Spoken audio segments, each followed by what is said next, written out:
Hello, and welcome back to Films Under Constant Critique, where we take a look at films, some good, some bad, and some downright awful. I'm Bongo Baikov, joined by our host, Maverick, Dren, Zaria. This week, we're taking a look at a handful of films, all of which are part of the Friday the 13th franchise.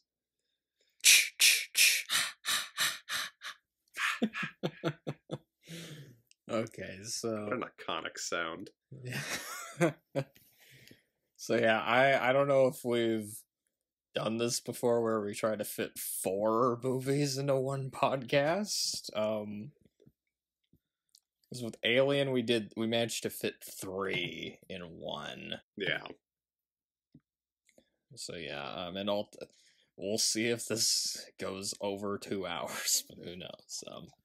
Although, I'll be honest, I think we'll have plenty to talk about with 4. I think if we were doing each one individually, it would be rather short. You didn't watch all of these in the same day, did you?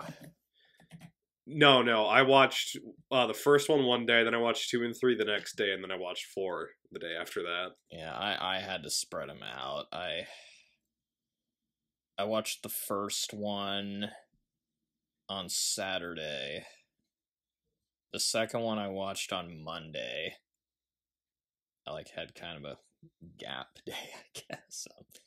The third one on Tuesday, and then I watched the fourth one on Wednesday. So yeah, because you're basically just watching the same movie over and over again. Yeah, yeah. But okay, the first one, Friday the 13th, was released on May 9th, 1980. It cost just a little over $500,000. Wow. Is this... Wait. It's pretty good. That's got to be one of the cheapest movies we've done so far. I think so. How much was Halloween again? Probably around the same amount, I think. Maybe less, because that had Donald Pleasence. Oh yeah, no, it was less. The budget's between $300,000 and $325,000. So that's technically a cheaper movie than this. They were still able to afford Donald Pleasence with that money. Yeah. But Friday the 13th, it barely cost over $500,000. It made $59.8 million. Pretty good return. I believe I think that would make it one of the most profitable movies we've done. Let me open my sheet and I'll find out, because I have that saved. Did it make as much as Halloween? I don't think it did it? Wait. Or no, yeah, no, it didn't make as much as Halloween did. So Halloween made $70 million. Because this made 10,872.73% of its budget back. Compared to Halloween's 27,777. But that's still an impressive return on investment. That would make it the 3rd most successful movie that we've done if you're going by... Oh, really? Box office compared to budget, yeah. That's pretty impressive, actually, that it's in the top 5. I wasn't sure where it ranked, but yeah, wow. And the reason why... Yeah, that technically puts it above Star Wars. Really? Jeez. But then the reason why... It was an independent film, but it managed to find distribution with Paramount somehow. And basically, the executives at Paramount spent the rest of the decade embarrassed that these movies became so successful. Because it was apparently one of their most successful franchises, during that time. They kept cranking them out, and they kept making money, even though... The first 8 movies came out within 9 years of each other. I know, it's ridiculous. This movie was directed by Sean S. Cunningham. He also directed Deep Star 6, which was another underwater movie that came out the same year as The Abyss. Huh. He also directed a few pornos. That does not surprise me. That doesn't surprise me. As for the cast, I only have 2 names written down, and you could probably guess who. Yeah, first of all, Kevin Bacon. I cannot believe it took us this long to do a movie of his. Although... And of course, the first Kevin Bacon movie we do ends up being Friday the 13th. Was this his first movie, or like... I don't know. I know it was one of his first movies, but I don't know if it was his. Yeah, hold on, let me find his filmography. Because it's before Footloose. Oh, it's his fourth movie. His first movie was National Lampoon's Animal House. Oh right, I forgot he was in Animal House. Yeah, I forgot he was in Animal House. How the hell did I forget that? Granted, he's not like... I don't think he's like one of the main characters in that, so... Like, he's not Delta House in that. Yeah. But anyway. And Donald Sutherland is in Animal House. He has one of my favorite lines. I'm not joking, this is my job. I love his line delivery on that one. And the other cast member, but yeah, Kevin Bacon. Do we need to say who Kevin Bacon is? I mean, anyway. You ever heard of 6 Degrees of Kevin Bacon? You know, that's the guy it's named after.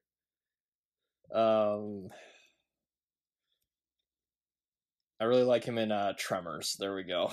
I was trying to think of other. Yeah, I liked him in A Few Good Men. He's good in that as well. Yeah, JFK. He's good in that. Mystic River. I think he's in that. Anyway.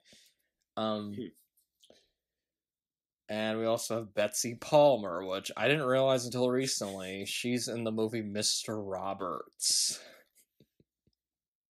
Oh. I did not know she was in that. But she was most well known as a panelist on the game show I've Got a Secret, which was in the 50s. So it's like this, she was famous on TV in the 50s, and now she's in this really violent slasher movie. Which I've seen a few clips of I've Got a Secret. That's the one where the contestant had a secret, and then the panelists, they had to guess what it was. Like, you know. Oh, yeah. There was one where,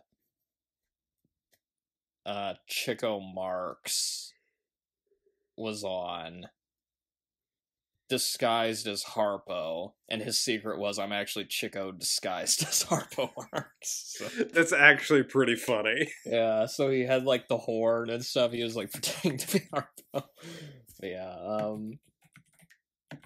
the critical reception for this movie was not good. Get ready to hear that a lot. Leonard Maltin, what do you want to guess he gave it? Oh, he had to give it a bomb. Well, you're kinda right, because originally he gave it a bomb. Okay. But then he changed it to 1.5 out of 4 stars.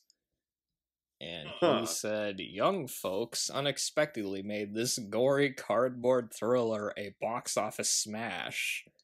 One more clue to why SAT scores continue to decline. Rates higher than Bomb due to an admittedly bravura finale, and because it's slightly better than Part 2. And it's not going to get any better from him on these movies. And this movie was also infamously hated by Siskel and Ebert. Yeah. With Gene Siskel hating it so much, he spoiled the ending of the movie in his review. Wow. And he tried to leak, like, the addresses of some of the people involved with the production of the movie so people could, like, send them hate mail. Yeah, he did not like this movie. And yeah. do we need to really do initial thoughts on any of these? I mean, it is what it. I think we should give initial thoughts like returning to this, because I don't know about you, this is my first time watching the first 4 back to back in a while. So maybe just like an overall opening first thoughts. I guess I could start. So I guess really this is getting into my thoughts on just the series as a whole. I have kind of a love-hate relationship with this series because they're fucking awful. I mean, when you really boil it down to the elements, the movies, they're just teenagers getting killed. I mean, pretty much. The acting, scripts, and directing are all terrible. The most memorable character in these movies is a serial killer in a hockey mask that never talks. Like, I watched this movie and I'm kind of just wondering, why did this become such a successful series? Because I'll be honest, I don't fully get it. Like, because I mean, some of the movies in the series, they are enjoyable, but it's such a stale formula, you know? It's just, kids go to a camp, they get killed, one of them survives, and that's the end of the movie. But I think the appeal of this one, at least, watching it the past few times, I think it's a good summer movie. Yeah. Which is why we watched it in the fucking wintertime. Listen, it's not our fault Friday the 13th falls in December this year. Yeah. But I think that's why this movie resonated with people, because a lot of people, they've been to summer camp, and it's a movie where the killer stalks campers. Like, that was new at the time. Mm-hmm. And it has kind of this documentary feel to some of it, with like some of the camera work and stuff. Yeah. It almost feels like you're actually there watching this stuff, And it gives off, the whole summer vibe. You can practically smell like the pine trees and hear the mosquitoes and stuff. And to be fair, it does have a memorable twist. Yeah. That I didn't even know about, like, when I first saw it. So, I mean, it did surprise me to learn that, because you go into... I guess we could talk about that a little bit more later, but, do you want... You can give your thoughts now, I guess. So the first time that I had watched through this series was my freshman year of college. College I was going to, they had a tool library where you could check out like tool sets or just like different pieces of equipment you might not normally have access to living on a college campus. And one of the things that they let you check out was a projector that you could plug into your computer. And so one year, or that fall, I am pretty sure it was right about Halloween time or like October, me and my friends decided we were just going to watch all of the Friday the 13th movies because none of us had seen them before. So we check out the projector. We had this like crappy pair of speakers that we set up. There was a screen in our dorm lounge that you could pull down, and so we just turned that into our own makeshift movie theater to watch all of the Friday the 13th films. So did you have them on DVD or... I'm pretty sure we pirated them. Okay. And so we ended up watching, it was usually like 2 a night, like, every few nights we'd get together, watch 2 of the movies, then reconvene later to watch the next ones. And so, as a result of just watching that series for the first time, in such a unique setting, I ended up kind of falling in love with the experience around it. Plus, you're just watching a couple of bad movies with your friends, so you're gonna have a bit more fun with it. I agree. These movies, when you boil it down, are just terrible. They are, yeah. Like, you're definitely there are very few... We're kind of coming from different perspectives. You're definitely more of a fan of these movies than I am. Yes, I do get a lot of enjoyment out of these, especially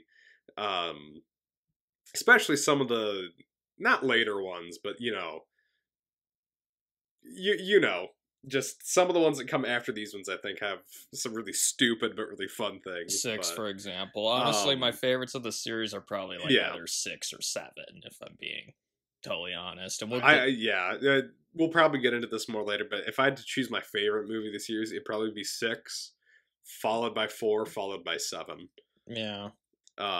That's Well, it's slightly different for me, but again, we'll go into that. But I can understand that. I can understand that ordering though of those ones. Yeah. And so, but like, what's this was the my appeal? first time. Okay, what is the appeal of these movies? Is it just the kills and like you like Jason? Because that's really all. So a lot of it honestly is the kills. They have some really fun effects. Plus, they do. Yeah. I usually, whenever I watch these, it's in a group setting where we all just kind of make fun of the movie as we're watching it. Because they just get so ridiculous at points. Even stuff that's not related to the kills, like, again, we'll talk about this, but like the kid dancing in part 4, for example, it's like just a weird thing that's in there that's kind of funny to look at. We'll definitely get around to that. But I will say, I think the series' strong suit, honestly, are its kills and its special effects, because they're like okay in the first few, but once you hit 4 and then beyond, they just start getting so ridiculous after that it's just it's pretty fun. We'll talk about this if we ever. We probably. I think we said we'll probably get around to doing like 5 through 8 at some point. Yeah. Which I especially with like 6 and 7, I definitely want to talk about those two. Yes, there is a lot to talk about with those two. Especially with like what Jason just basically becomes like again. It becomes like ridiculous in those ones. Yeah. And so I guess before I get into my initial thoughts on the first movie specifically, I've seen the first movie probably like 2 or 3 times before this. I've seen the fourth movie 2 or 3 times. One of those times was actually in a movie theater. They were playing it for Friday the 13th. But this was my first time rewatching parts 2 and 3. Really? Okay. Huh. Yeah. And so I do remember those ones not being my favorites. I remember kind of being bored by 2, and I thought 3 was funny, but for a lot of the wrong reasons, mostly because it was a 3D movie that I'm watching and not 3D. I can't wait to talk about the third one. I have so much to say about that one. But I guess specifically with that first one, I do agree with you. It has like this sort of summer vibe to it that's nice. And I do think that Betsy Palmer as Pamela Voorhees is honestly a pretty interesting slasher villain. Which we'll get into that a little bit more, but I thought she was a pretty interesting choice. She's different, yeah. And like I said, it does kind of come out of... It really does catch you off guard the first time you watch it. And even watching it again, I'm still like, it's kind of hard to... But anyway. But do we really need to explain, like, the plot of this for, like... Okay. Here is, like, the quickest recap. Kids at a camp get killed by a murderer. Although it's different about this one compared to the rest, Jason is not the killer in this movie. Yes, it is Jason's mother, Pamela. I'm sorry if we spoiled that for anybody who hasn't seen this movie. Yeah, it's a very... But I guess we could just talk about that. Like, her performance in this, it is very memorable. Yes. And she is like she was actually creepy in this, I'm not gonna lie. Yes. Because I think I heard someone describe it as almost like a reverse Norman Bates, where it's instead of mother taking on like her like a psychotic murderous child personality. But it's also really interesting because she's like a regular looking white suburban mom, and she ends up being this gruesome serial killer. She's just like wearing a sweater, and she seems so nice at first too. Yes. Like she's like trying to help the main character. So it was like it's really shocking to find out she's the killer in this. Yeah, but something interesting that I noticed this time that I didn't know before is they actually kind of hint that it's possibly someone connected to the camp like that. When I think it's like this older guy goes to try and check up on the kids. Yeah, the guy with the porn stash and the raincoat. Yes, and he sees the killer, goes, "Oh hi, what are you doing out in this mess?" And then gets stabbed. So I thought that was kind of an interesting detail, that they do hint that it's someone that has some sort of connection to this camp. Because you don't see the killer at all until the like you have no idea who the killer is. And then just this character shows up toward. I feel like maybe it would have worked better if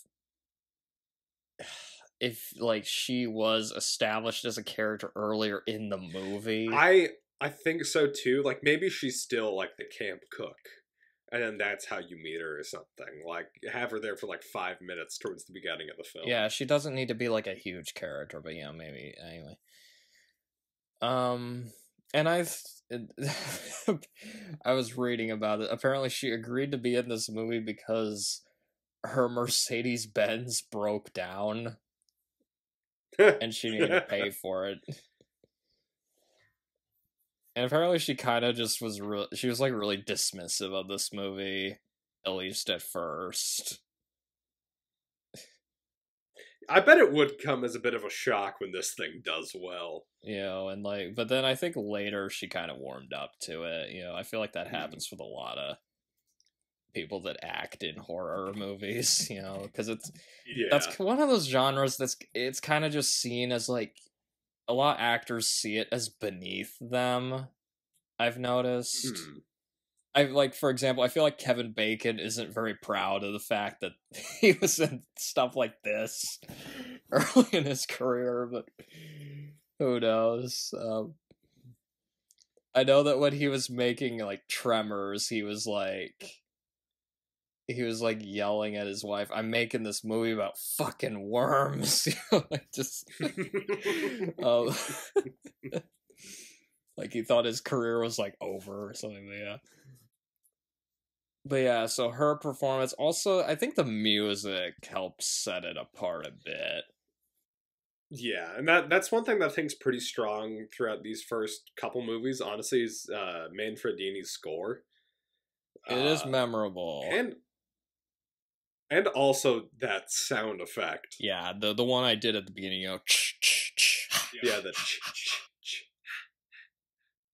it is so iconic. Some people say it's supposed to be like kill, kill, kill, ma, ma, ma, but it does not sound like that. It sounds like no, it doesn't sound like a K. It sounds like a CH. Anyway. And like some of the music kind of sounds like Psycho, I noticed. Wait, it was probably intentional. There were like literally parts of the movie where I was just imagining Marion Crane driving her car. It was just like there aren't really a ton of memorable characters in this. I get there is the "you're all doomed" guy, Ralph. No, I love Ralph. Just this weird looking guy that shows up. Crazy Ralph. Crazy Ralph. Crazy Ralph. Yeah. You're doomed. It's got a death curse. Just this death curse. Just this weird character. For some reason, he's always riding like a. I think it was like a bike or like a. What was that? Was he?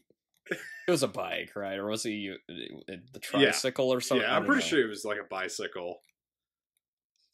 Is it a bicycle built for two? But yeah. And he's the only actor. One of the only actors to appear in more than one of these movies, because he is in the second one as well. For like 2 minutes. Yeah. Man, he's kind of one of those characters that you're just like, okay, he's weird, which just a local who I don't even know. I don't know, like, if he's just actually crazy or if they just call him that. I don't know. It's they never explain anything about him in this. I feel like he has to just actually be crazy.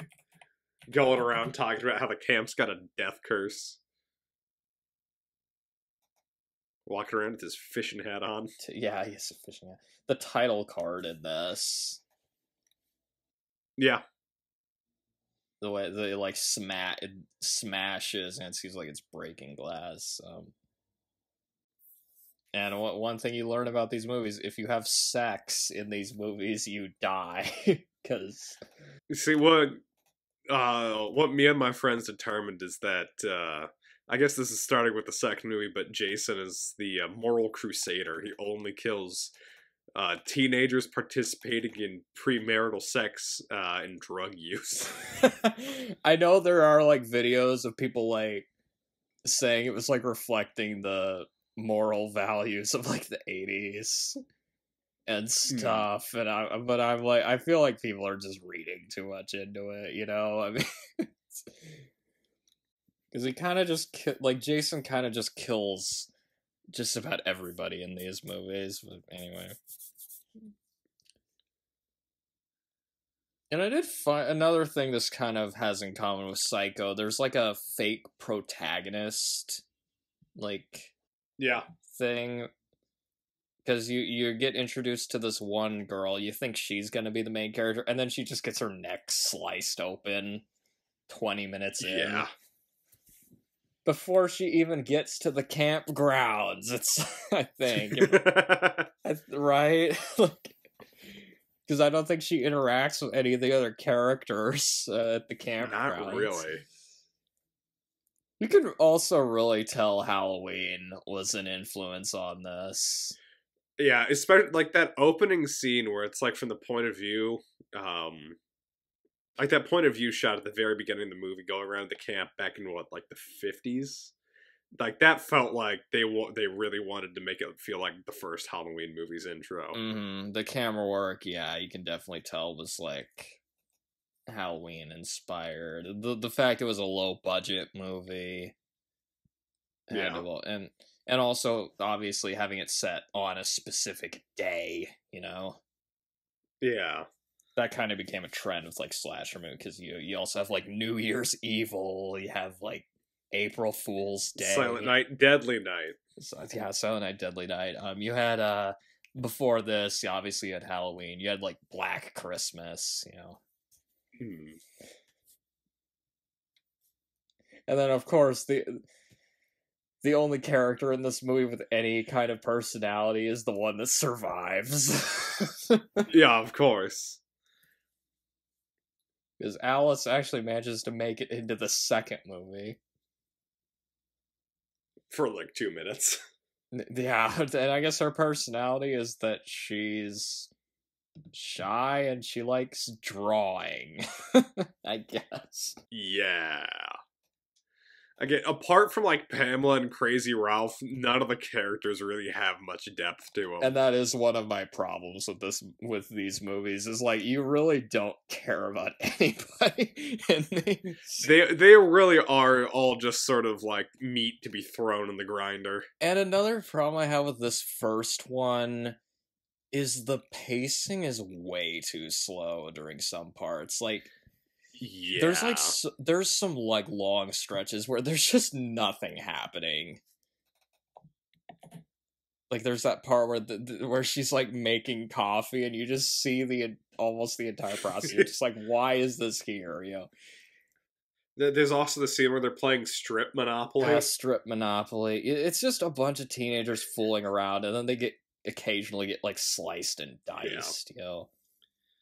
I will say there are a couple kills that stick out in this one, but they're not like over the top like they are in the later movies. Yeah, my favorite kill.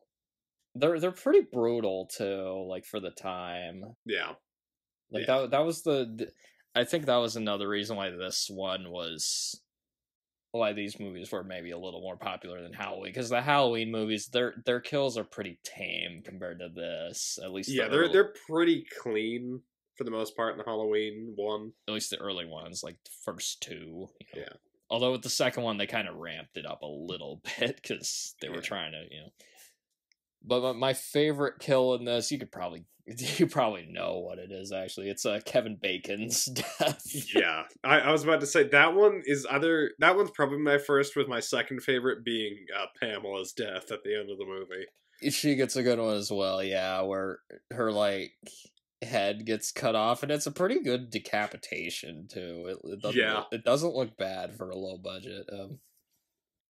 But yeah, no, I agree that Kevin Bacon's death is the best in the film. It's so unexpected compared to like the other kills, because like he's just laying on like a bunk bed, Just like on a bed.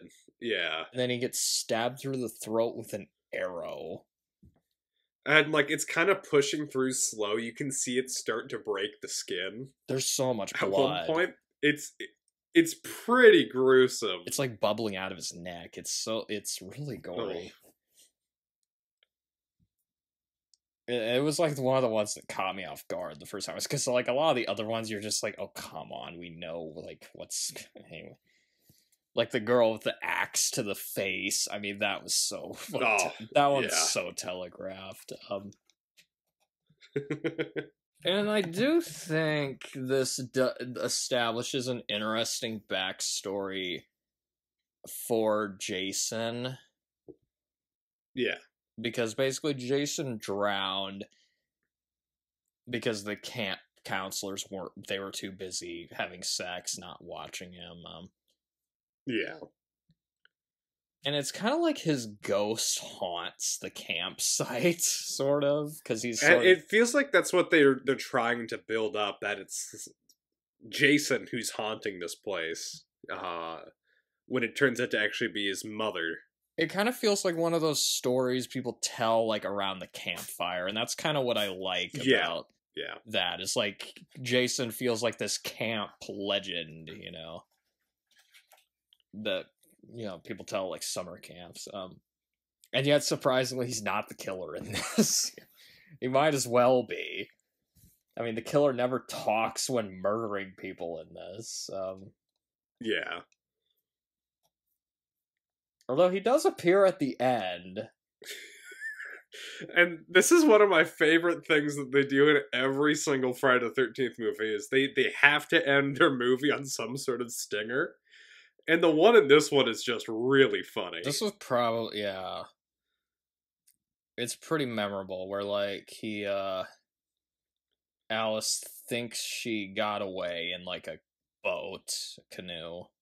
And it's this really long shot, slowly zooming in on her sitting on a peaceful lake. And the music's pretty peaceful as well. And then just out of nowhere, this like zombie or something just jumps up and grabs her. It's supposed to be Jason. It's so funny because it is so out of nowhere. It's so unexpected. And the thing I hate about that though is that they reveal that she just imagined it. Like, yeah, they show her in like a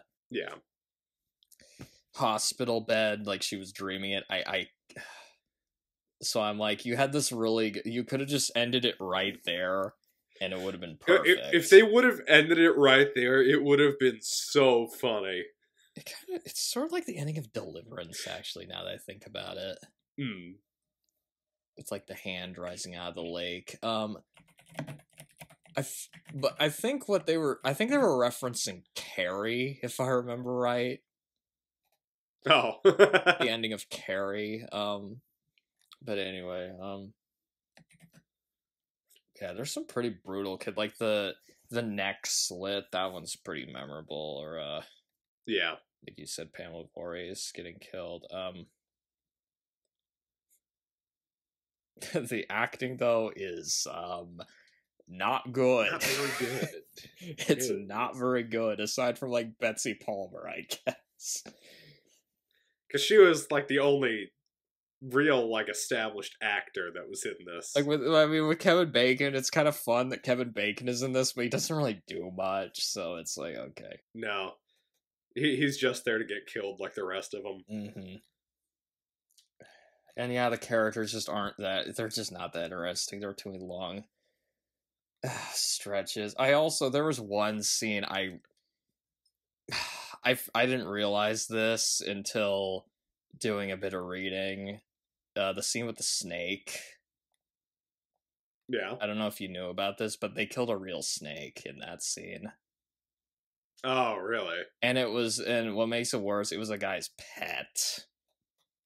Oh, that's not. And they didn't tell That's not him cool. beforehand. Like I was so mad when I found that out. Yeah, no, that's not cool. Because I remember watching that and just being like, wait, did they kill a real snake in that? Because it looked real. Yeah. And then I read that, I'm like, yeah, fuck the people that made this. That's a shitty thing to do. And the scene didn't even add anything to the plot. That's like another one of the scenes they could have just cut it out of the movie because it doesn't do anything to further the plot. It was just Yeah. so yeah, I was in kind of a bad mood watching the rest of the movie when I found that out. One thing I do find funny about this movie, it still feels like a 70s movie. 100%. Everyone, like the way everyone's dressed and the acts hair towards each other. The hairstyles, like what? I think you mentioned that one guy had the like the porno stash. Yeah, he's got the porn stash and like the hair, and like Alice has like that Captain and Tennille hairstyle. I don't know what you call that. But you can tell that this was like made like in the 70s, which is kind of funny. Because there's like early 80s movies where you watch them and you're like, you can tell that they were still transitioning into the 80s, Yeah, the ending's definitely the best part of the movie with like the stuff with Pamela Voorhees and yeah. Like the end fight that she has with Alice is honestly pretty fun. It's pretty intense, yeah. Look what you did to him. There's some pretty memorable lines. And Pamela's just like driving Alice's face into the sand repeatedly, just like trying to bash her head. And she's also like having this like freak out or something. She's like hearing Jason's voice. Yeah. And like she's like, it's like she's talking, but she's talking as Jason to herself. Yeah, she's going like, kill her, mommy, kill her. Yeah, that. Yeah, again, kind of like, you could tell Psycho was a influence on this. And yeah, there's that big fight going on. Yeah, it's... She basically just went crazy after her son died, and like... I mean, you can kind of understand, though, because, like, I mean, the camp counselors were pretty neglectful. This kid who couldn't even swim, and apparently we find out later was like bullied because he was deformed. Yeah. I don't remember which one they revealed that in, but like anyway. I feel like it's probably like number 6. That might have been Freddy versus Jason or something. Oh, you're right. It's because Freddy takes him into the flashback. Yeah. Jason wasn't a very good that swimmer. Movie. Yeah. Are we gonna have to do that one as well? But anyway. I think we will. We'll have to at least do that one, but after we watch some Nightmare on Elm Street films. Yeah, let's save that one for after we've done it. Because I was gonna say we should do some of the Nightmare on Elm Street movies. The first we could probably do like the first 7. We don't need to do the remake. Yeah, you got. Again, it was just, I feel like there were pacing issues with this. There's just a lot of scenes of characters just goofing off, and like there's not much of a plot. You're basically just waiting around for them all to get killed, And it does take a while. It feels like you're sitting there for like at least the first half of the movie and like nothing happens. But hey, we would have missed out on Strip Monopoly. The most boring game of strip Monopoly anyone's ever seen. I mean, you get to see a lot of characters in their underwear in this movie. So. Yeah. There's not as much nudity in this one compared to the later movies. Yeah, no, the later movies definitely ramp it up. This one's just kind of funny to watch because this one takes itself way more seriously than the other ones. Like this one, it feels like they were actually trying to make a movie, which is funny to me. Yeah. And it's also really funny just watching a bunch of them in the row because you can see them start to like lose that over time until you eventually hit like part 8 and nobody cares anymore. 6 is like, that one was basically just a parody, like, you know. But I think what people like about this one compared to like the later, this one has kind of that low budget charm to it. Yeah. With like kind of the filmmaking, you know, because you love Evil Dead. Yeah. The first one was a pretty low budget movie. Obviously, it's a it has it's a way some better similar movie vibes as a result. Oh yeah, no, Evil Dead is like miles better than Friday the 13th. because that one at least like there's like more stylistic like choices. Like the most you can say about the style of this one is that they ripped off Halloween and they didn't do it quite as well. But I think people they love that climax, I guess. You know, the climax is pretty memorable. And I don't know, maybe people just, I don't know, do people just kind of laugh at some of the bad acting in this? Is that what the... Yeah. Is that what it is? Maybe? I don't know. I mean, poor Jason, his birthday's on Friday the 13th. I mean, of course things weren't gonna go well for him. Oh, exactly. Just bad luck through and through. No, and speaking of the camera work, I noticed there were some shots that were out of focus. Yeah. With this one, you could definitely tell it was an amateur production compared to like some of the later ones, because some of the later ones actually aren't shot too poorly, especially like 6.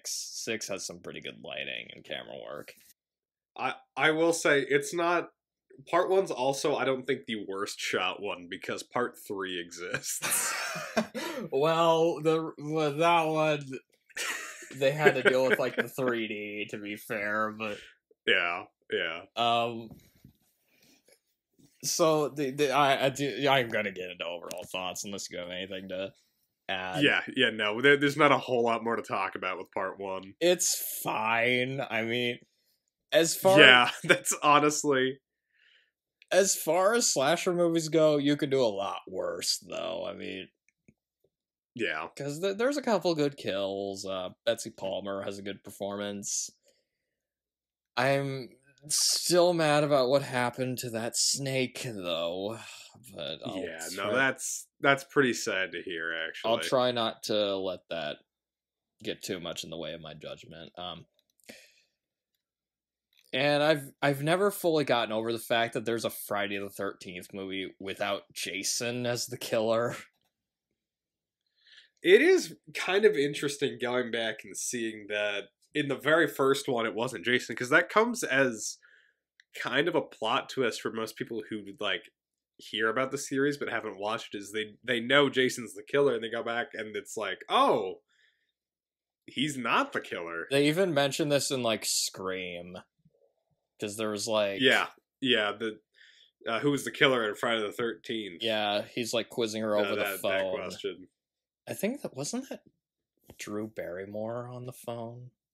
That was talking to Ghostface. So. I think that was Drew Barrymore. Yes, that is Drew Barrymore. Okay. But yeah, he's like quizzing her about horror movies over the phone and like, yeah. It's like, who was the killer in Friday the 13th? And she says Jason, but no, it was actually, Jason's mom. Pamela Voorhees, yeah. But, I mean, then again, there are 2 other movies in this series where Jason technically isn't the killer. Yeah. Yeah. Those are also 2 of my least favorite movies of this series, especially the 9th one, but, Yeah, no. Jason Goes to Hell is just really bad. That movie should go to hell. I'll be honest. Okay, the first Friday the 13th movie, I'll be honest, this one's never been one of my favorites of the series. Mm-hmm. It's not as entertaining. I kind of put it... Yeah. I'd probably put it more towards, like, the middle. Like, it's got its moments, but it's not as entertaining as some of the later ones. Which we'll talk about some of those pretty soon. Do you have anything else to add? Speaking of, not really. The second one. Friday the 13th Part 2. was released on May 1st, 1981. So almost exactly a year after the first one. Yeah. And it cost $1 million to make, actually, so they doubled the budget. Oh, wow, doubled the budget. It made $21.7 million, so not Ooh, and half the return. not even half of what the first one made. Then again, it was like exactly a year out after the first. Yeah. They rushed this one out. And then proceeded to rush the rest of them out, too. Yes, that's true. That's very true. It was directed by Steve Miner, and I was actually surprised at some of the titles that this guy has under his belt. Yeah. He also directed the third movie, Yeah. House. Not the Japanese one, the other one. Oh. Yeah. Soul Man. Okay, that one feels a bit different. There's a movie that couldn't get made today. The fucking blackface. Forever Young, the Mel Gibson movie.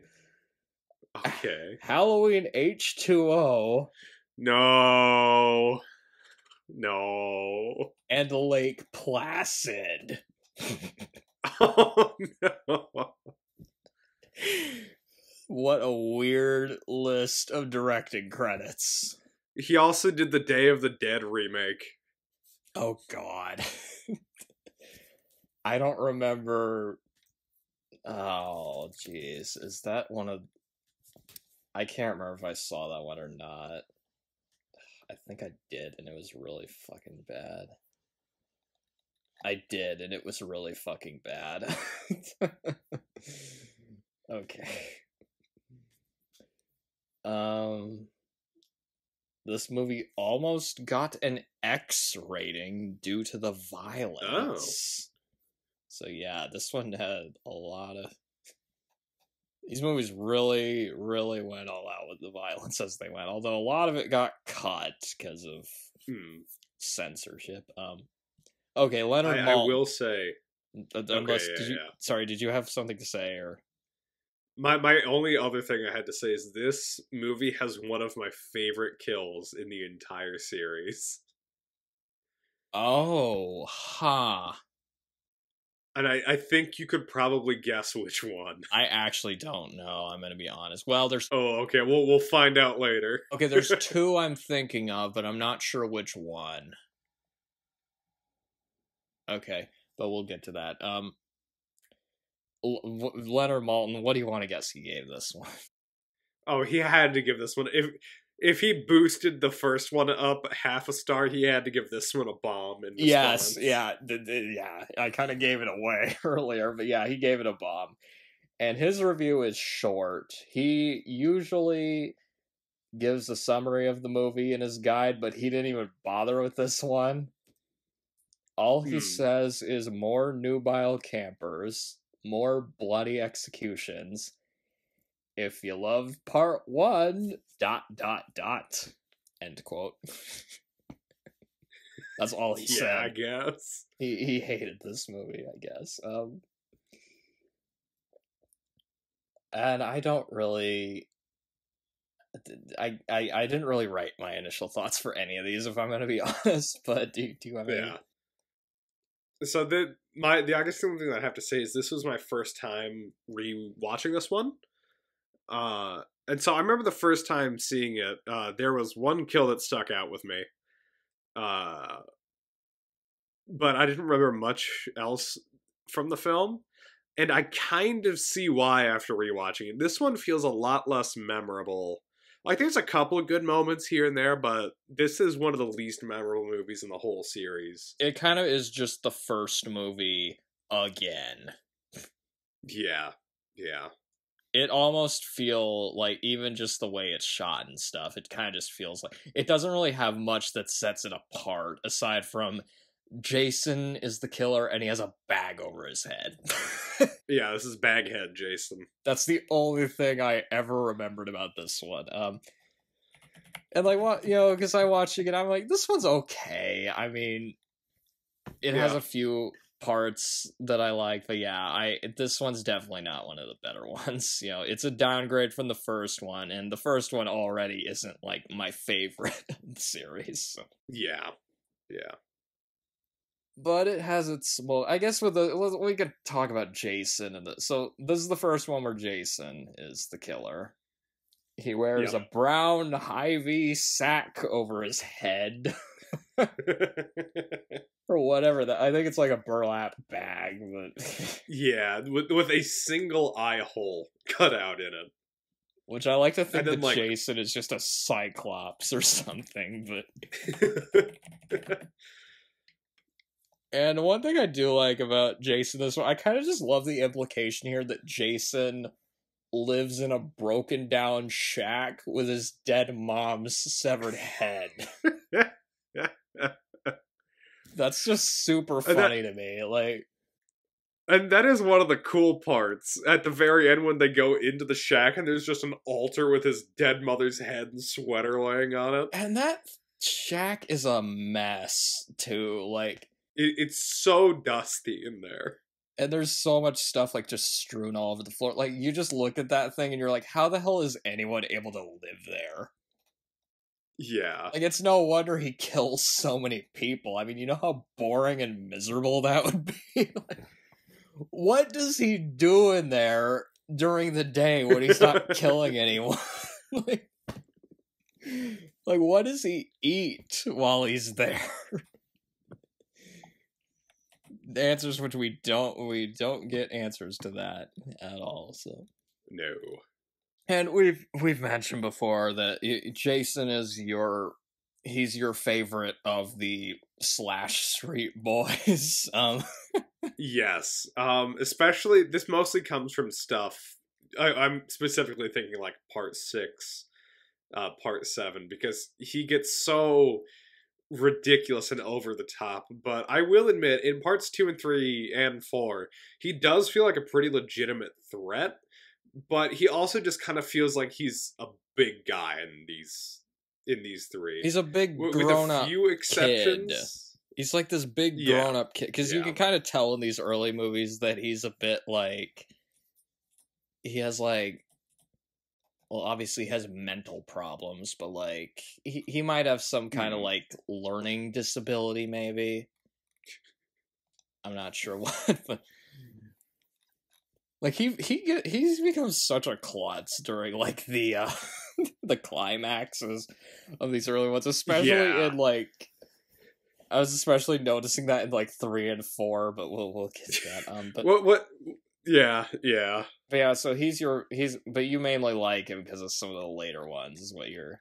Yeah, because he gets absolutely ridiculous. I can understand that because in parts 6 and 7, he's just so ridiculously strong and badass, and even a bit in part 4 as well. He's just insane, but we'll get to that. And because I'll admit I'm more of a Michael Myers or Freddy Krueger guy, but I do like Jason as well, obviously. And didn't you say you had a Jason mask somewhere? I do. So when I went to go, I think I mentioned I saw part 4 in theaters once. They were handing out Friday the 13th part 4 styled Jason Voorhees masks. Oh, nice. For everyone that went to go see it. Okay, so I forgot to mention this earlier, but I managed to get a guest on our podcast. Is it Jason Voorhees? Listeners, say hello to Jason Voorhees. Yeah! And I did write a few questions for him this time. Okay, so I have to ask Jason, how did you survive drowning?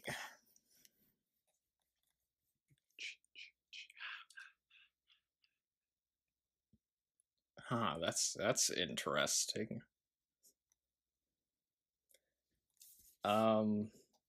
Why did you decide to go into the music business, Jason?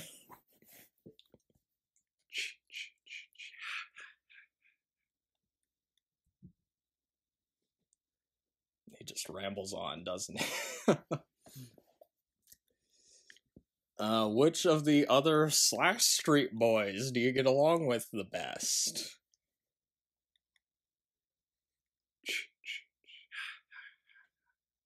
Oh, interesting. Leatherface. I wasn't expecting that answer. But I think my biggest question, though, My biggest question, though, is what the fuck were you thinking when you agreed to do Jason Goes to Hell the final Friday?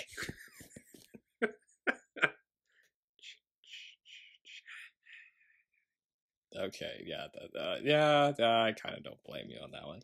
Did you have any questions for Jason or? No, but I think actually something you mentioned Leatherface. I think there is a Jason versus Leatherface comic. Oh, really? Okay. So I guess that's not accurately based on his life then. Okay, so you don't have anything to ask? No. Alright, well, oh, he left anyway. Oh. I guess he didn't want to stick around for very long then.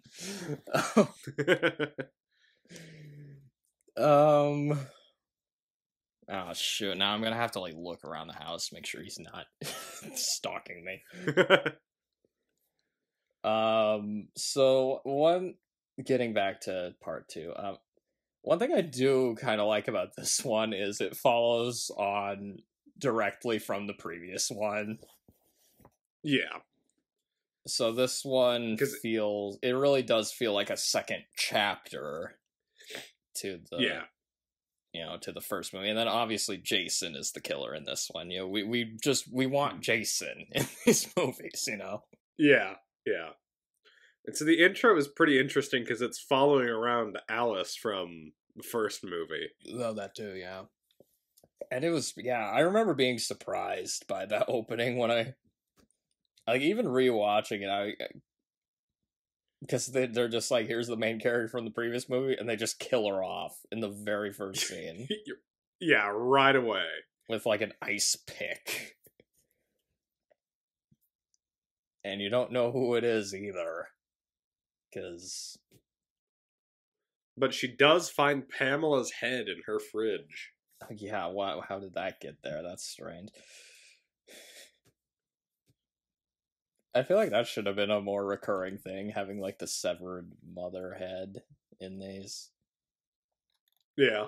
Which clearly has to be a Psycho reference. I mean, that has to be. And instead of the title breaking like glass, it just explodes. Yeah. That's like my second or third note in here is, why does the logo blow up? I have no idea. I guess because this is when the movies blew up in popularity. I don't know. It's also not the last time that it explodes either. I'm trying to remember, but the beginning of part 4, it also explodes. Oh, okay. I don't know if I wrote that down or not. And we also kind of see what Jason looked like as a kid in this. We actually see his face a few times in this one. Yeah. And he just looks really deformed. Like at the end, when the ending kind of caught me off guard. I forgot about the ending, because it's another fake out. Because they make you think that they killed him. And then he launches himself through the window behind the main characters. Jason loves breaking windows in these movies. And doors. And doors, yeah. And he's got, really long hair or something. He looks like a... Yeah, that's weird about this one, is he actually has hair. He barely even looks human. He looks like a yak or something. I don't know. This is one of the scenes I always remember. There's the girl in the Mickey Mouse shirt and the short shorts that... Yeah. She's just walking around in the woods, and for some reason, this guy, I think he slingshots, a pebble and, hits her ass. Yeah. I don't know, what was that scene? What was that scene? You could ask that about a lot of scenes in this movie. I'll say the only character that I really remember from this one is the kid in the wheelchair. There's the kid in the wheelchair. There's the girl that... the ending. Should we talk about the ending? That's one of the few parts of this movie I remember, is because, like... Yeah. The main girl, she finds Jason's shack. With the altar to his dead mother.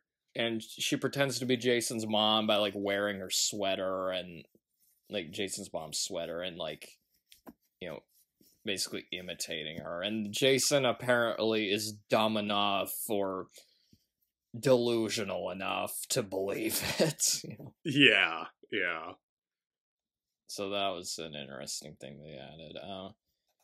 And the whole scene's kind of interesting because she's essentially...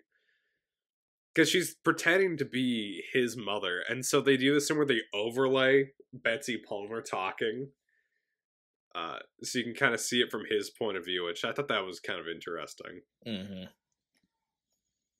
And this is, again, also the start of Jason becoming a bit of a klutz during the climax of these movies. He falls down so much in these. It's, like, laughable. Like, if you want him to seem like a big, scary threat, that's not really how you... Anyway. And then, but somehow he ends up becoming, like, more powerful as these movies go on. I don't know.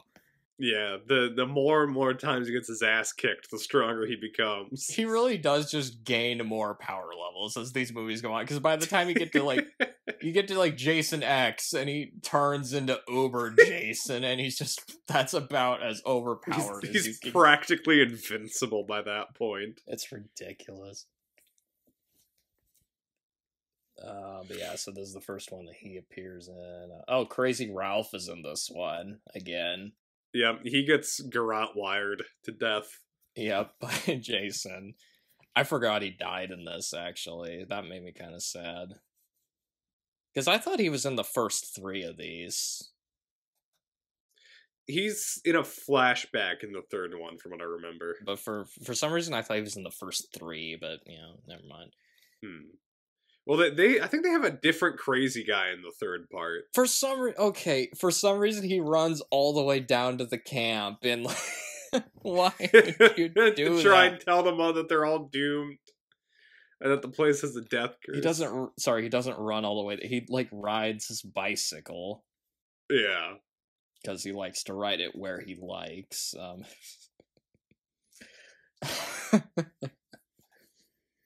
I missed that obvious reference earlier. Yeah, I guess when he said "you're all doomed," he was talking about himself too. Yeah. This is also one of the rare ones where you see Jason run. Yeah. You see him run in, like, the first couple of these, and then he just stops for a while. Because he does in the third and the fourth one as well, if I remember right. Yeah. A little bit. It doesn't happen often. I don't think he runs ever in part 8. He does run in part 6. Yeah, I guess he's not quite like Michael Myers then, who just walks everywhere, but, you know. Yeah. But him running in this, it was, like, so quick I almost missed it. It was sort of like a Bigfoot sighting or something, you know?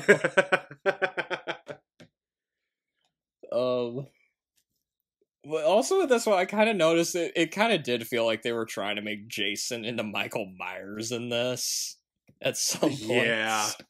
There's a lot of people that just get, like, stabbed and pinned to walls. In this one and in the next few as well. The way he's dressed and stuff, he kind of looks a little like Michael Myers too. And also the fact it's like a killer who never talks, you know. There's a guy with a weird werewolf mask. What was that? Was the werewolf mask this? Oh, it was this film. Yeah, it's they're telling the campfire story about Jason. Yes, and he comes out of the lake, yeah. Yeah. They probably sang the campfire song while they were there. But yeah, the budget was increased with this one. Like, you could tell this one they spent a little more money on it. than the Yeah. previous one.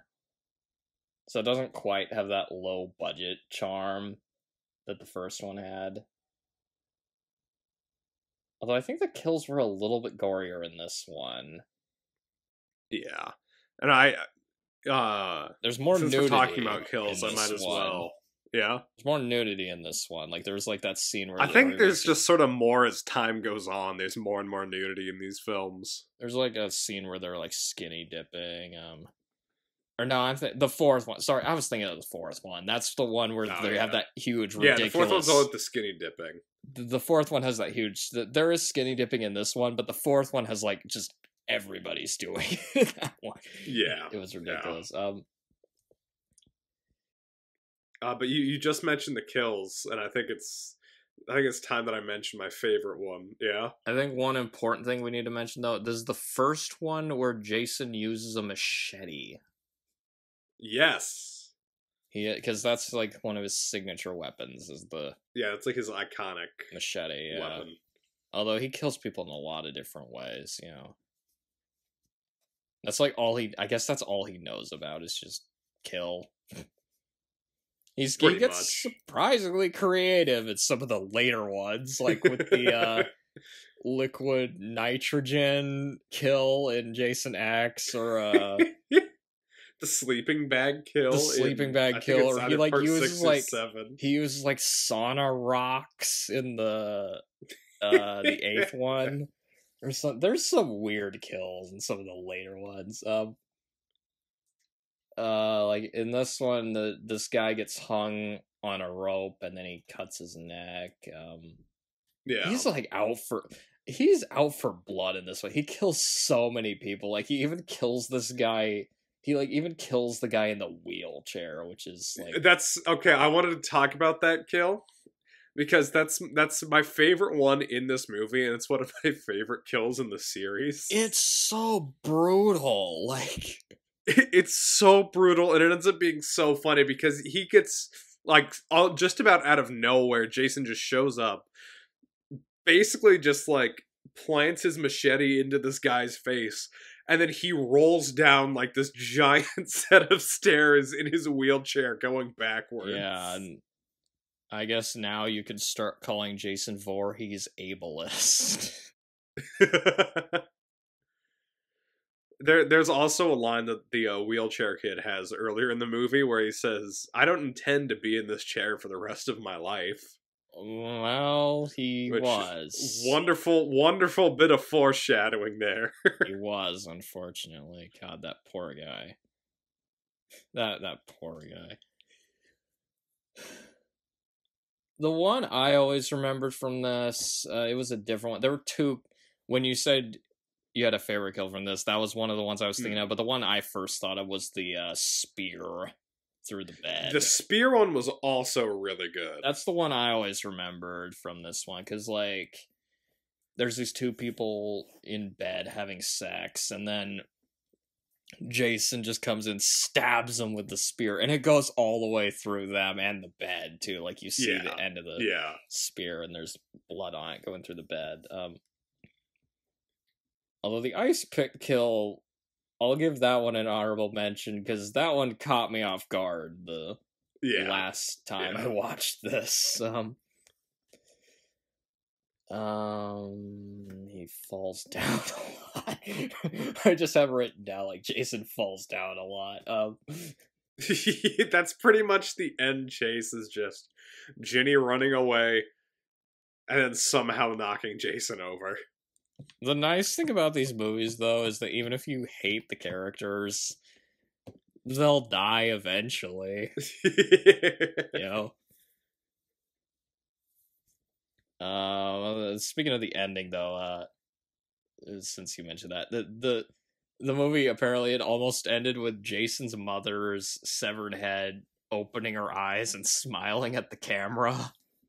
Honestly, when it was focusing on her head, that's what I was expecting to happen. But they removed that from the movie because the director thought it was too silly. So...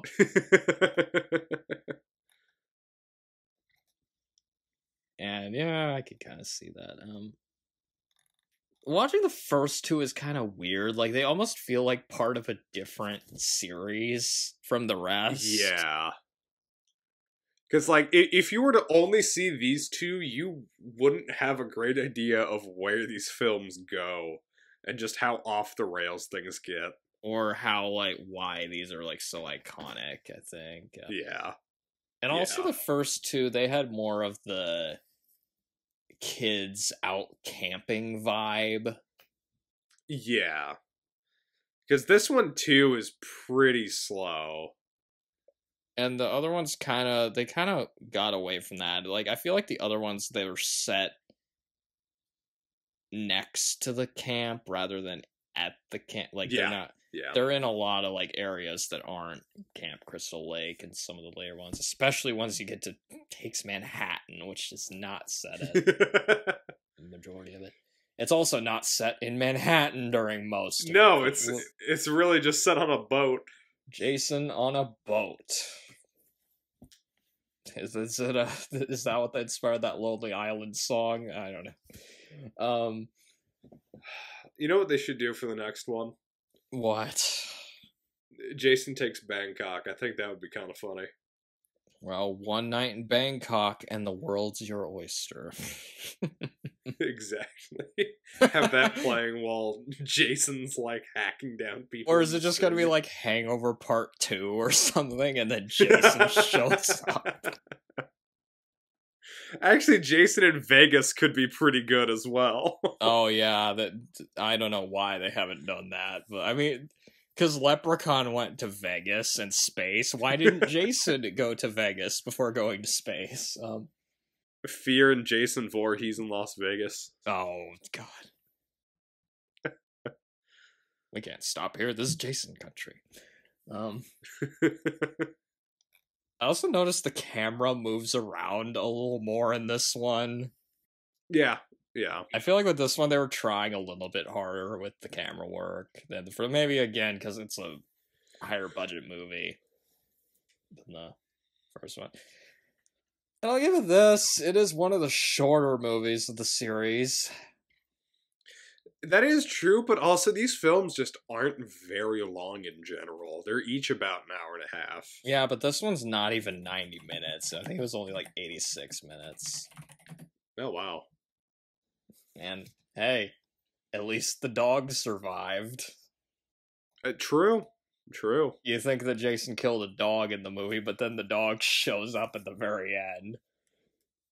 Then again, that's also when you see Jason breaking through a window and, like, attacking. So maybe it was just a dream. Anyway, fuck these movies. Maybe he was coming back for the dog. He didn't really care about Ginny or her boyfriend. Maybe. I'll get you and your little dog, too. Okay, so do you have anything else to add about the second one? Not really. Honestly, it's pretty much just you're watching the first movie again. It's okay. I mean, it's the first one, but not as good. Yeah, I put it probably just underneath the first one. I never felt it was one of the better ones. It's pretty forgettable. It has, like, 2 good kills. The ending was okay. My main takeaway with this one is that Jason looks pretty stupid with that sack on his head. Yeah. Just give him the damn hockey mask already. It is weird that it takes 3 movies to get to your killer in, like, his iconic, like, getup. Imagine if they did that with Michael Myers, like he doesn't have the mask. He doesn't get the mask until Halloween 3. Or if Freddy Krueger didn't get his face burnt until, like, the 3rd movie. But anyway. And I'll be real, the first 2 movies of the series, they're probably the least interesting ones to talk about. Yeah. Because the next 2 movies, I have a lot to say about these 2, especially this next one. So, because those first 2 movies made their money back, they're like, hey, let's rush out another one. And so we got Friday the 13th Part 3, and this one was released in 3D. And oh boy, does it show.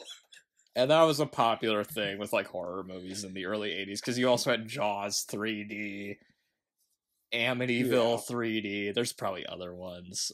Wasn't there a Texas Chainsaw Massacre 3D?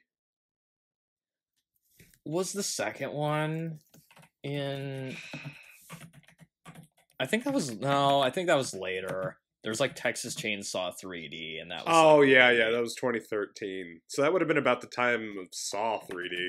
But anyway, so Friday the 13th Part 3 in 3D was released on August 13th, 1982. So we finally get a movie in the series released on Friday the 13th. It took them long enough. It cost a little over $2 million, so it's the highest budgeted one so far. And it made $36.7 million, so it did better than the second movie. Yeah. It's interesting that they keep increasing the budget of these movies. Yeah, it didn't do as well as the first one, though. But it made a little over half, so, you know. Yeah. It was directed by Steve Miner, who directed the second movie, and Soul Man. I can't believe this guy directed fucking Soul Man. I was laughing so hard when I found that out earlier. Okay, what do you want? I guess Leonard Maltin gave this one. Bomb. He gave it a bomb. I know it. No, actually, I'm shocked. Really? He liked the 3D in this? He gave it 2 out of 4. Oh, wow. That's a lot higher. He called it strictly amateur night in terms of acting and writing. But this entry de-emphasizes explicit gore in favor of shocks. Does it? I don't know about that. I think I disagree with you there, Leonard. And delivers quite a few, especially in 3D and widescreen. So do we want to get into our initial thoughts of this one, or like do we... I don't really have initial thoughts on this one. Like the last one, this was my second time seeing this. Okay. And so I didn't really know, I didn't really remember much except that there was a lot of bad 3D effects. Okay. That's the main thing that's the main thing that, no pun intended, sticks out about this movie. Yeah. Did you have anything else to add, or like... No. As I'll be honest, this is actually... I think this is one of my favorites of the series because it's so bad. It's definitely the first one to hit, like, just the right amount of, like, stupid and gory, I think. Because the kills in this are ridiculous, and the 3D effects are so just laughable. Just out of place and jarring. But I like that Jason has the mask, finally. Yes, he finally gets his hockey mask. About fucking time, you know, and it's one of my favorite... This is probably one of my favorite Jason costumes of the series, although he does kind of just look like Michael Myers wearing a hockey mask. Unfortunately, I've never watched this one in 3D. Yeah, so I have the first 8 parts on DVD, and this does have an option to watch it in 3D, so I would need to find a pair of 3D glasses somewhere to watch this. I remember I considered getting on Blu-ray once just to have like a 3D copy of it. Same with like Jaws 3D. Oh, yeah. Jaws 3D is not a good movie, but I think it'd be kind of fun to watch it in 3D. Yeah. But no, unfortunately, I haven't watched either of those movies in 3D. So, because to be fair, it does take advantage of that gimmick. It's just when you're not watching it with that, it just looks really goofy, which does add some unintentional hilarity to the proceedings. Yeah. My favorite 3D effect is still when the guy's popping popcorn. And it's just flying everywhere, all over like the counter and the floor, and you just have the camera put it directly into this pot. You know why they put that in there, right? So you'd go buy popcorn? Because you're sitting there in the theater and, like, you know, it's kind of like, oh, you know. Anyway. So I guess do we need to recap? Like, what are these movies even about at this point? Like, does anybody... Jason kills teenagers. We recapped the whole plot. Okay. And he has the hockey mask. And it's in 3D. Yeah, that's the important part. Okay. We get a recap of part 2's ending. Oh, the opening okay. I love the opening credits of this one. The opening credit. It has like a disco theme that almost sounds like Monster Mash. It does feel like it'd be off of like a Halloween CD, yeah. Yeah. Monster Mash. Hey, it's a graveyard smash. But I love the like 3D title cards. Like just yeah. Especially when you first see him, because you see Jason's like mother's severed head, and like the opening credits are coming out of her eyes, and they have like I don't know, how do you describe this? It's like they're obviously it'd make more sense if you're watching it in 3D where it looks like it's like popping out, but it just looks really cartoony and and then obviously the goofy disco music. It's oh my god, wow. It's so funny. I think it's my favorite opening credits of the series. It would either have to be this or part 6. Because part 6 has the James Bond parody. That's probably, that's up there too. And yeah, so Jason, he has the hockey mask in this one. And the 3D, oh my god, the 3D, it makes the kills just so funny in this. Like, like the one that sticks out to me that used 3D was the spear gun. Oh yeah, that's one. Because it gets shot into this girl's eye, but you see it from her point of view, so you just see the spear gun come directly at the screen. And I'll say that kill's pretty good. This has maybe my favorite kill of the entire series. Ooh, which one? Where Jason squeezes a guy's head so hard that his eye, like, it pops out and flies directly at the camera. It's so bad, but because the effect looks horrible. It looks like a cartoon eyeball coming at you, and it's so funny. I can't imagine how that looks in 3D. But yeah, it's so funny. Like that's that because like his head looks like it's a plastic mask or like a rubber mask. It's so bad. That's probably my favorite kill of the entire series. That's definitely the kill in this one that I always remember, just because it's so goofy. And they put like a sound effect over it too. It's so cartoonish, yeah. Like what? Yeah. I don't know if it was supposed to be funny or not, but oh my god. And then the 3D gimmick, it also just gives the filmmakers just an excuse to just poke things at the screen, even if it doesn't make sense. Like, there's a guy messing around, like, around a clothesline at the beginning of the film where he just picks up a stick and starts, like, pointing it towards the camera. There's, like, multiple parts in the movie where, like, sticks get pointed at the camera. Yeah. Like when Jason stabs this biker with a pitchfork and the handle sticks out towards the screen.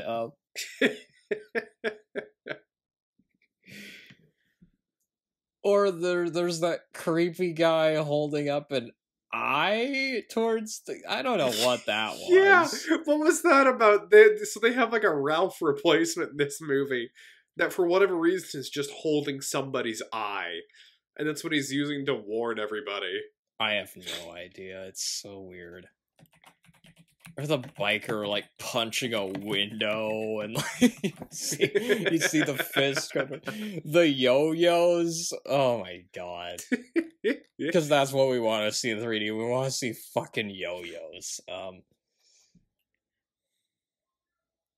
was also surprised that even though she survives in the second movie, Ginny is not the main character in this. No. Apparently they were supposed to.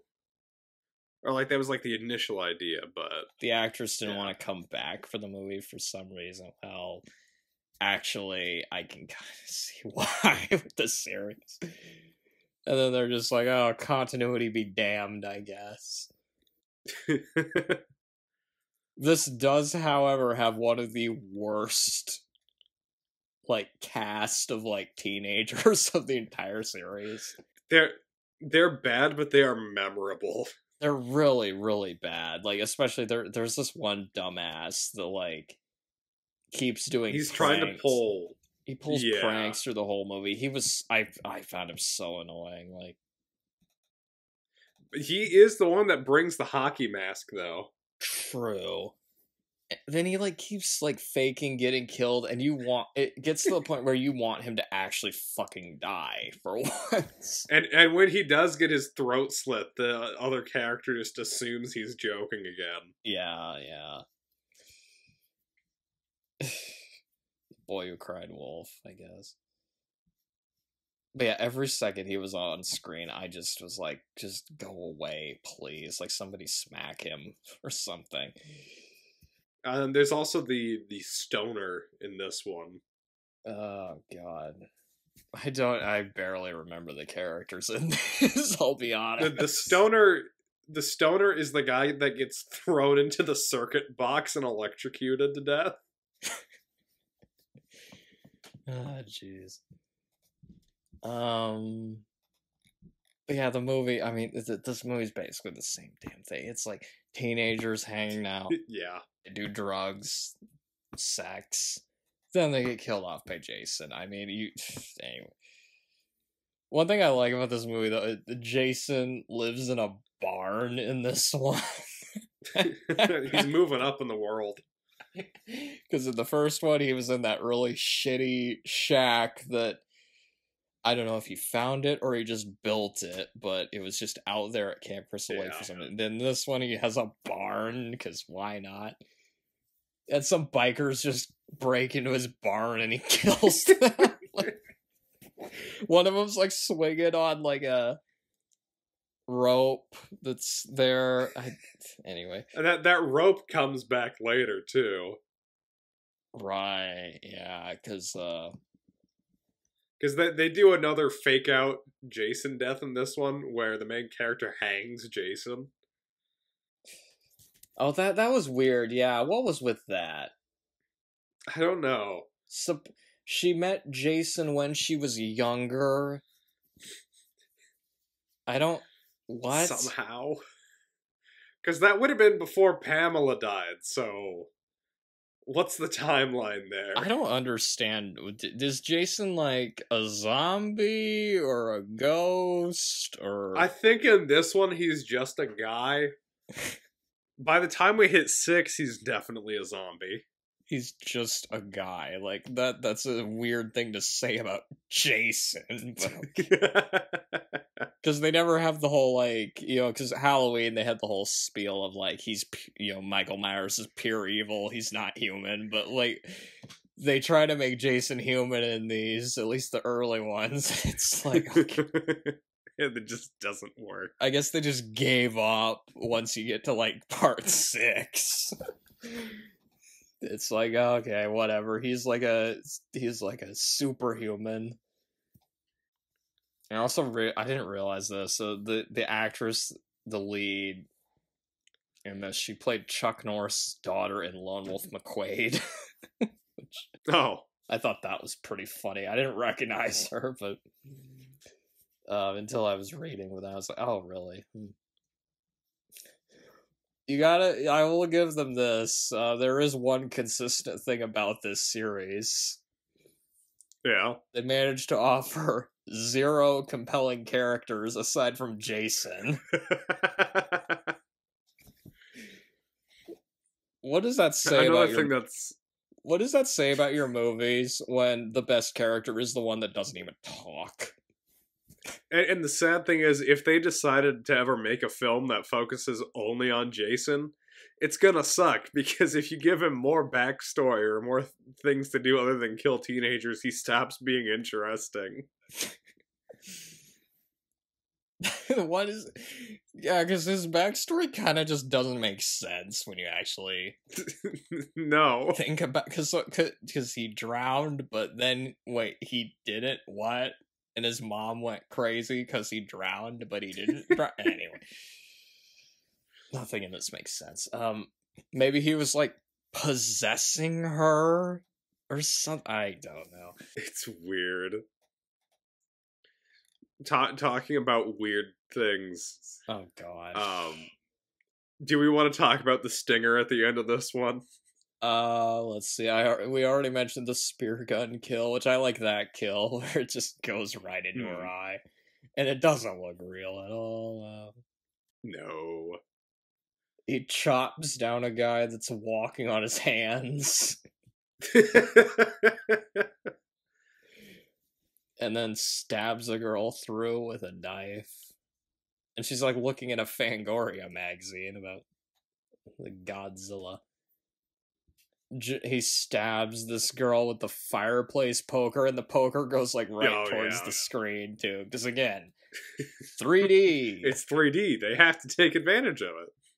And that shot of him carrying her around, he like looks like Michael Myers there.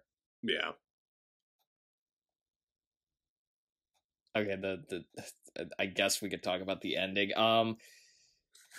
There's a lot. There's okay, sure, why not? Okay, so they try hanging Jason, and this is after he's been like tripping. That's after he's been tripping and falling over things like a klutz again. Is this the one where he gets a bookcase dropped on him? It was either this one or the next one. I think that was the fourth one. Okay. I don't know. I have trouble telling some of these apart sometimes.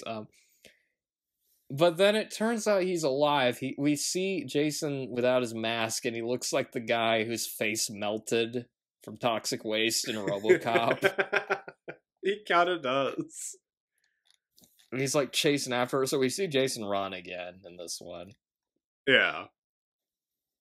And they redo the ending of the first one, where like she's in like a boat, except Jason's mom's body like comes out of the water and like drags her down. It's like, okay, what?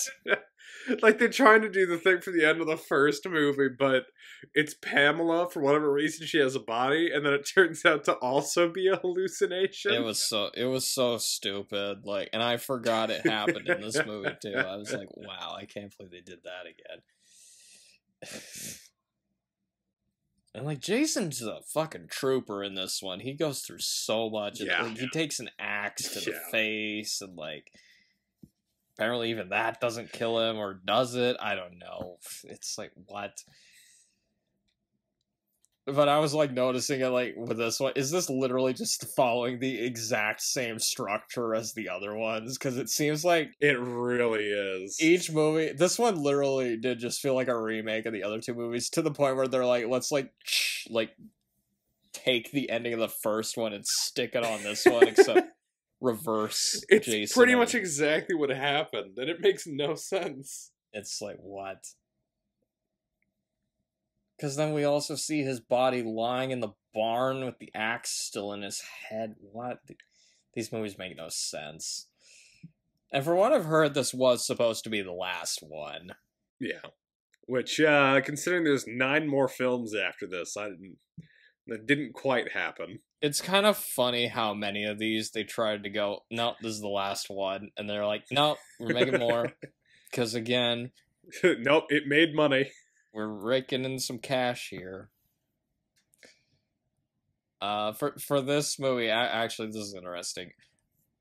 For this movie in particular, Jason was nominated for the American Film Institute's 100 Years, 100 Movies... 100 Years, 100 Heroes and Villains list. Oh. He didn't make the list... But fellow Slash Street boy Freddy Krueger did. Oh, interesting. Norman Bates is also on the list. So, yeah. Michael Myers isn't, though. But... Number 1 on that list is actually Hannibal Lecter of the villains. Oh, that makes sense. And I think the number one on the heroes list, I think number one was Atticus Finch from To Kill a Mockingbird. Huh. Do we have anything else to add about 3? Not really. I'd say that it's like the first two, it's not very good. But this is when it starts crossing into the territory of just being really kind of fun to watch. It hits that sweet spot of being like campy and bad, but it feels like they were trying and it just didn't work. It feels like they tried and it didn't work. Yeah, that's a good way to put it. Because apparently they had to do a lot of takes just to get the 3D right. Yeah. Yeah, like this one, it's pretty bad, but it's got funny parts just because of the kills and the god awful 3D effects and like. Oh, it's so funny. And hey, Jason, he has his hockey mask finally. That's noteworthy. Yeah, this is a very generic series if you can't tell. When I think of the Friday the 13th movies, though, this is usually one of the ones I think of, for better or worse. I think it's my favorite of the first 4 movies. It's probably my second favorite of the first. But it's 4. Also probably the worst of the first 4 movies. But I kind of like it for that reason, because it is horrible, but it's hilarious, just because of some of the dumb choices they made with it. I think I know what your favorite of the first 4 is, though, and that's the next movie. The Final Chapter. Friday the 13th, the Final Chapter. They didn't call it Part 4. They're like, nope, this is the last one. Or wait, no, it's not the last one. And then they called the next one Part 5. A New Beginning. Okay, so I kind of just want to just call it Part 4, but that's what I call it all the time. The Final Chapter was released on April 13th, 1984. I'm sensing a trend here. It cost a little over $2 million and made $33 million, which is less money than the first one and the third one, but more than the second one made. Yeah. It was directed by, this is interesting, Joseph Zito, and his other credits include 2 Chuck Norris movies. Oh! Missing in Action and Invasion USA. Oh no. Which came out like... Invasion USA came out the year after this did. Missing in Action came out the same year that this one did. He was busy. He also directed Red Scorpion with Dolph Lundgren. Ooh. That is a poster, all right. Yeah. I think he did another I think he did The Prowler. Yep. Which is probably what got him the job on this one. Oh, it looks like Tom Savini also worked on special effects on The Prowler. Oh, that's another thing. Yeah, Tom Savini did like makeup effects on some of these movies, like some of the kills. Yeah, including the fourth one, which that is the strong suit of the fourth movies. It has probably some of the best special effects in the series. Yeah, The Prowler's that slasher movie with the guy in the army outfit. That's right. Okay. What do you want to guess Leonard Maltin gave this movie? 1.5.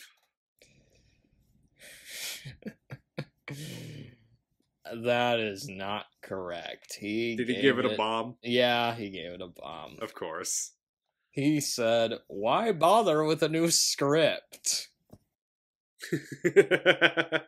Jason finally gets his, except that, title notwithstanding, the door is left open for yet another sequel. He kind of just didn't even try with reviewing. Granted, when you review the Friday the 13th movies, what is there really to add? They kind of just... Yeah. You either hate it or you Anyway. This was, this was supposed to be the last one, but if you know enough about this series, it wasn't. Honestly, they probably should have just ended things here. I mean, what the hell else was there to do? I mean, they hadn't sent him to Manhattan yet. Or space. Or space, or hell. Or, had him fight Freddy Krueger, I guess. Maybe the next one they send Jason to the multiverse. I will say, this does have one of the best posters of the series. Yes. Because you got the hockey mask, there's a pool of blood, the knife going through the eye. Yeah. Knife going through the eye. I remember seeing these movies on the shelf in, like, family video as a kid, and the cover to this one always stood out for some reason. The first three was just Jason standing, like a silhouette of somebody standing in the woods, but this one really stuck out. I think it's just because it was so violent, so it felt like forbidden. Like I wasn't allowed to see that cover. And then like Jason this goes cover to, was, and then the poster for Jason Goes to Hell, like that one also really stuck out. Because I mean, it's not often you have a movie title where it's just like so and so goes to hell, you know, and yeah. And say what you want about that movie, it has a memorable poster. But getting back to Friday the 13th, the final chapter. This is usually considered by fans to be the best of the Friday the 13th sequels. It's usually this or like 6, or I would say. 6, yeah. Is that right? Those are usually the two that people are like, those are the best sequels. And I guess this is kind of getting into our initial thoughts. Again, I don't really have much written down for that, but... Yeah, so I guess for me, I'll give just some quick initial thoughts on this one. I remember not really liking this one all that much the first time I saw it. Seeing it again in theaters, I think I enjoyed it a bit more that time, and then definitely watching it this time, I think I enjoyed it a lot more than that first time. If I had to rank it overall in like the whole series, I think I would put this probably at number 3. It's definitely my favorite of the ones that we watched for this episode of these first 4. It's definitely got a lot of memorable moments in it. Again, it hits that point of being just stupid enough that it's funny. But it also does something very unique for the series, which is introduces another recurring character into the series. That's in our... I forgot to mention the cast of this, because one thing I always remember about this one is, like, this actually has a few actors who people might recognize, because you have Corey Feldman and Crispin Glover in this. Yeah. Which is a novelty, because I don't recognize most of the actors in these movies. Yeah. And Corey Feldman's the one that his character appears in more than one. He appears in 3 movies, actually. Yeah, he gets his own trilogy. Although he's played by different people in the other 2. Yeah. I think Corey Feldman has like a cameo in the 5th one, but then they have an older actor. It might be like for the rest of it, but yeah. So why is this one of the better ones, do you think? Is it just because I think it feels tighter. It feels a bit more... Okay, it doesn't feel professionally made, but it feels better made than I think the other ones. It's a little more competently made than Yeah. And then it also just has its own... They had more money with this one, too, you can tell. I think this is also... Because Tom Savini did the effects on... Yes. The first one and this one. I think he only did the first one, and then he finally came back for this one. Yeah. So maybe that's another reason why... Okay. Plus, it also just stands out because Jason actually dies in this one. I guess, but does he really? He gets resurrected later, but this counts as him dying. I guess they did call it the final chapter, but still, I mean, Yeah. it's like Jason dying. It's the same thing with like Michael Myers. I mean, or Freddy Krueger. You know, he's gonna come back. Like, It's also got like quite a few pretty good kills throughout it. a few, yeah, it does. Because I'll be honest with this one, I do enjoy this one, but there's like other ones I like more personally. I mentioned I like 3 more, just because 3 is so stupid and so bad that I just get a lot of laughs out of it. And then like I prefer 6 and 7 over this one. Yeah. But we'll have to talk about those ones later. But yeah, I would say this is in like the top like half at least of this series. And then one thing, one last thing that I would like to say before we really get into this movie. I mentioned that I watched these. I have them all on DVD, or I have the first 8 on DVD. This was the only one so far that had a trailer before the movie. Oh, that's interesting. The trailer was for the 2009 horror film The Uninvited. It is a remake of a South Korean horror film called A Tale of Two Sisters. Because there's like 2 other movies I can think of called Uninvited. Because there was a 40s... I know there was one made in 1944, but I don't think that's related to this. Then there's this other movie called Uninvited about a cat that kills people. It's like this mutant cat with like another cat growing out of it that kills people. You know what? Maybe we should do that on the podcast.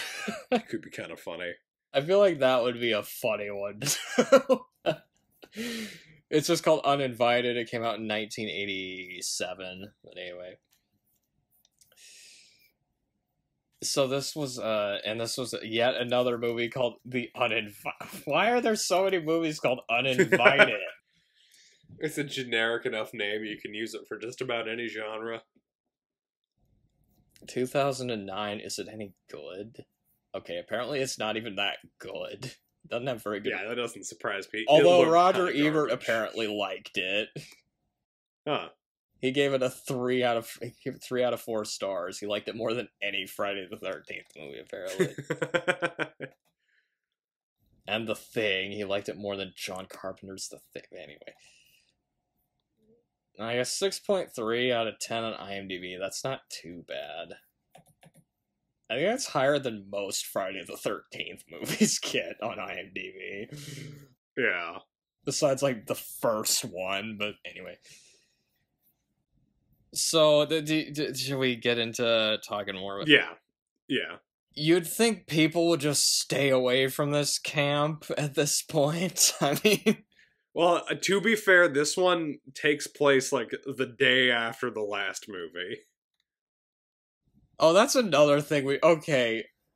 Despite these movies being called the Friday the 13th movies, that technically means most of these, at least the early ones, don't take place on Friday the 13th. No, I feel the first one does. The second one takes place 5 years later, so I guess it could take place on Friday the 13th. But then, like, 3 and 4 take place immediately after that one, so they definitely are not on... It's ridiculous. But trying to understand the timeline is a bit pointless, I think. This one's what, like Monday the 16th or something? I don't know. Something like that. Maybe even Tuesday the 17th.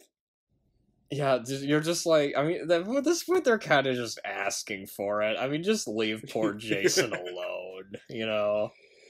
Speaking of Jason, the opening of this thing. So... The third one, he got the axe to the head. Yeah. Barn. He ended up on a hospital stretcher. They took Jason to the hospital. So he's in a hospital during the beginning of this one. So kind of like Halloween 3, or it's not, Halloween 2. Kind of like Halloween 2, actually, now that I think about it. And this beginning was weird. So there's these... There's a lot that's weird about this one. There's that weird aerobics video Yeah, there's like a guy working on a morgue just watching an aerobics video with the sound off. What was that? I don't even know what they were doing in that aerobics video. It was weird. You want to hear a fun piece of trivia about it that I read somewhere? It's a real video too, apparently. Yeah. But apparently someone in that aerobics video went on to be to play a character in part 6. I actually had that written down. I was going to mention that, but yeah, that's right. Because the one of them was in Jason Lives. Yeah. Yeah, he's just watching this video. I guess it's just these women like what gyrating or so. I don't know what was. Yeah. I don't know what was going on with that. And then the mortician starts trying to get it on with a nurse at the same hospital. Oh yeah, it was a mortician too. That's right. They're like having sex. Of course, Jason kills them because they have sex and that wakes him up. The moral crusader still has work to do. The way he kills the mortician too is pretty good. He takes like a bone saw, cuts through his throat, grabs his head, and twists it around. Yeah, that's like the first kill of the movie, if I remember right. Yeah. I don't remember how he kills the girl, but or does he? Wait. He does. He kills her with a scalpel. He like stabs it through her stomach. Yeah, that's not as memorable. No. And like some of the dialogue during that and the acting, it was oh my god, it was so bad. It's just perfectly terrible. Because the mortician's like shouting like Jesus Christmas, holy Jesus, goddamn, holy Jesus jumped the Christmas shit. It reminds me of the oh god, oh man. Tough Guys Don't Dance. That's another movie. Maybe we should do that on the podcast because that's funny. a movie that if you watch it, you will just be flabbergasted at some of the choices they made.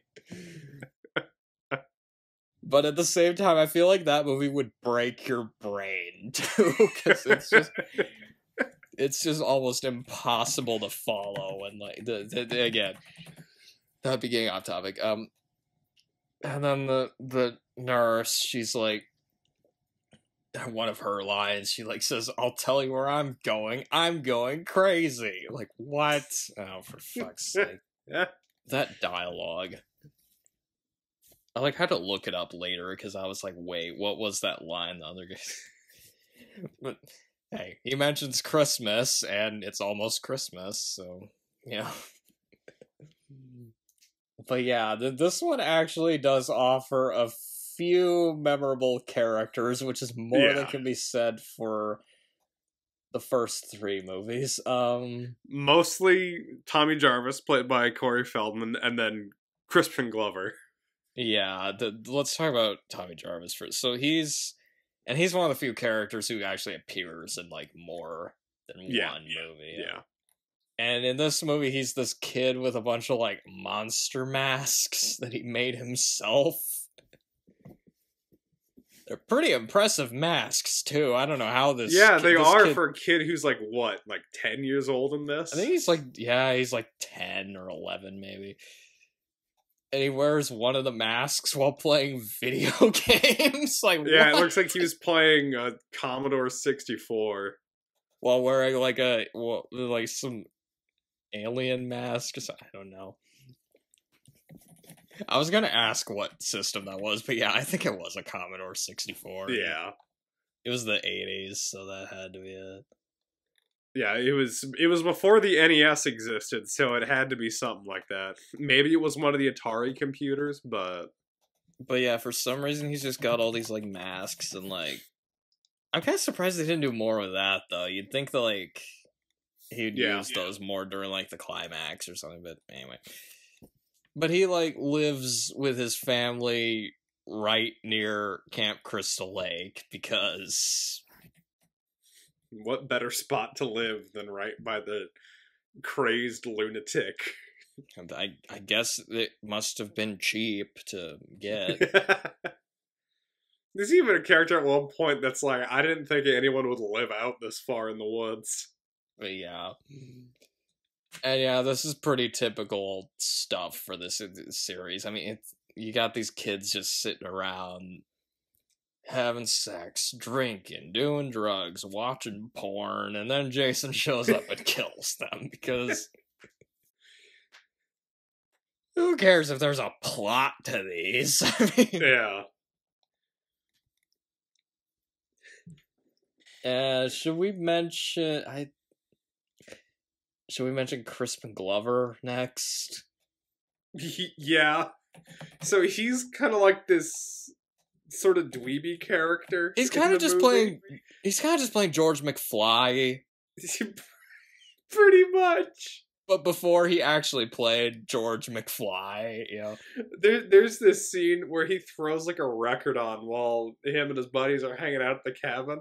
And he does this just strange, indescribable dance where he's like flailing his arms up and down. He's trying to impress this girl, and yeah, his dancing's ridiculous. It kind of looks like somebody hit fast forward on the remote. That's kind of what his dancing looks like, does it not? Because he's just doing these random motions and just flailing, random uncoordinated motions. And apparently the song he was dancing to on the set was Back in Black by AC/DC. That makes a little more sense, I guess. But then who dances to AC/DC? That would have been so funny if they left that in, though. But that's kind of one of those scenes where you're just like, well, yeah, I mean, what do you expect out of Crispin Glover, that fucking weirdo? And that was probably my favorite kill of the movie, too, was Crispin Glover's death. Oh, yeah. That one is really good. He's, like, in the kitchen, like, he asks where the corkscrew is, and then Jason stabs his hand with the corkscrew. He stabs his hand, he looks up, and then gets a machete to the face. Yeah, it's so brutal. And then, like, right after that, Jason climbs up the side of the house, rips out some girl from the window, and just tosses her onto the ground. It is so funny. Because of how quick and out of nowhere it is. Is that your favorite one, where he, like, throws her on that car? That's probably my second favorite. My favorite is still Crispin Glover's death. That one's just funny. Okay. So, but, okay. The banana one's pretty good, too. Yeah. So there's, like, this hitchhiker that they just refuse to pick up at the beginning. So she has this sign where on the front side it's all like kind of peace and love, and she's trying to, like, you know, hitchhike. They drive past, make a comment about her, and then she turns the sign around and it just says "fuck you." Yeah, that's pretty funny. And, like, Jason just comes by and, like, she's, like, eating a banana. And Jason just kind of kills her for no reason. Jason just stabs her. Doesn't he, like, stab her through the neck? I think so, yeah. And, like, well, she's trying to eat she hadn't even eaten the rest of the banana. I mean, come on, that's a bit rude. At least let her finish the banana. And the banana just falls out of the peel, too. It's just like, come on, what a waste of a banana. So, why is... I guess I did kind of ask this one, but why is this considered one of the better sequels, do you think? So I think it is just, like, it feels slightly more competently made, and I think part of that is because Tom Savini's special effects in the movie are just really good. Yeah, the blood and gore looks pretty good, I would say. Especially the stuff at the ending of the movie, which... It looks a little more real than, say, the third one. Yeah, because the third one, like, it had a lot of good kills, but a lot of them looked really fake. Like, the guy getting his head squeezed, for example, or, like, the spear in the girl's eye looked pretty fake as well. That has 2 eye kills in it. I love it. Yeah. Really, I feel like that was kind of just a middle finger to the fact you're watching this in 3D, so what are you going to attack? The eyes. Yeah. And I feel like it was able to have some standout characters that weren't just Jason, like Tommy Jarvis, for example. Yeah. the characters weren't as annoying as the ones in part 2 They and were 3. still really weird, though. They were a little more, they had some eccentricities to them. And they're pretty one-dimensional, but they do have a little more personality than, say, the ones in 2 or 3. And I also think it was better paced than the other ones. Too, like, I noticed there were less boring spots than in the first 2 movies. Yeah, it gets off to a stronger start, and then for the most part, it keeps its momentum. And the humor wasn't as bad, I noticed. Yeah. It was still really weird. Like, the whole thing with, like, the, like, early 1900s black and white porno on the reel. Like, what was that about? They're watching this, like... Because it's like, okay, they're watching porn, but it's some really old erotic silent comedy film that they have on, like, a film reel. They're watching it on a film reel. Yeah. And I was like, what is that? I looked it up because I wanted to know what it was from. And it's an actual movie. Huh. It's a short film from 1928 called Betty's Bath. Huh. So that solved that mystery. Because I wanted to know for the longest time, what is that? And now I know, I guess. Because it's just so weird watching, like, a movie that old with nudity in it. Yeah, especially since it's a couple teenagers that are just like, yeah, we found this ancient porn reel that's not even really that... It's strange. Then again, that was before the Hays Code, I believe. Yeah. I think that was the pre-code era.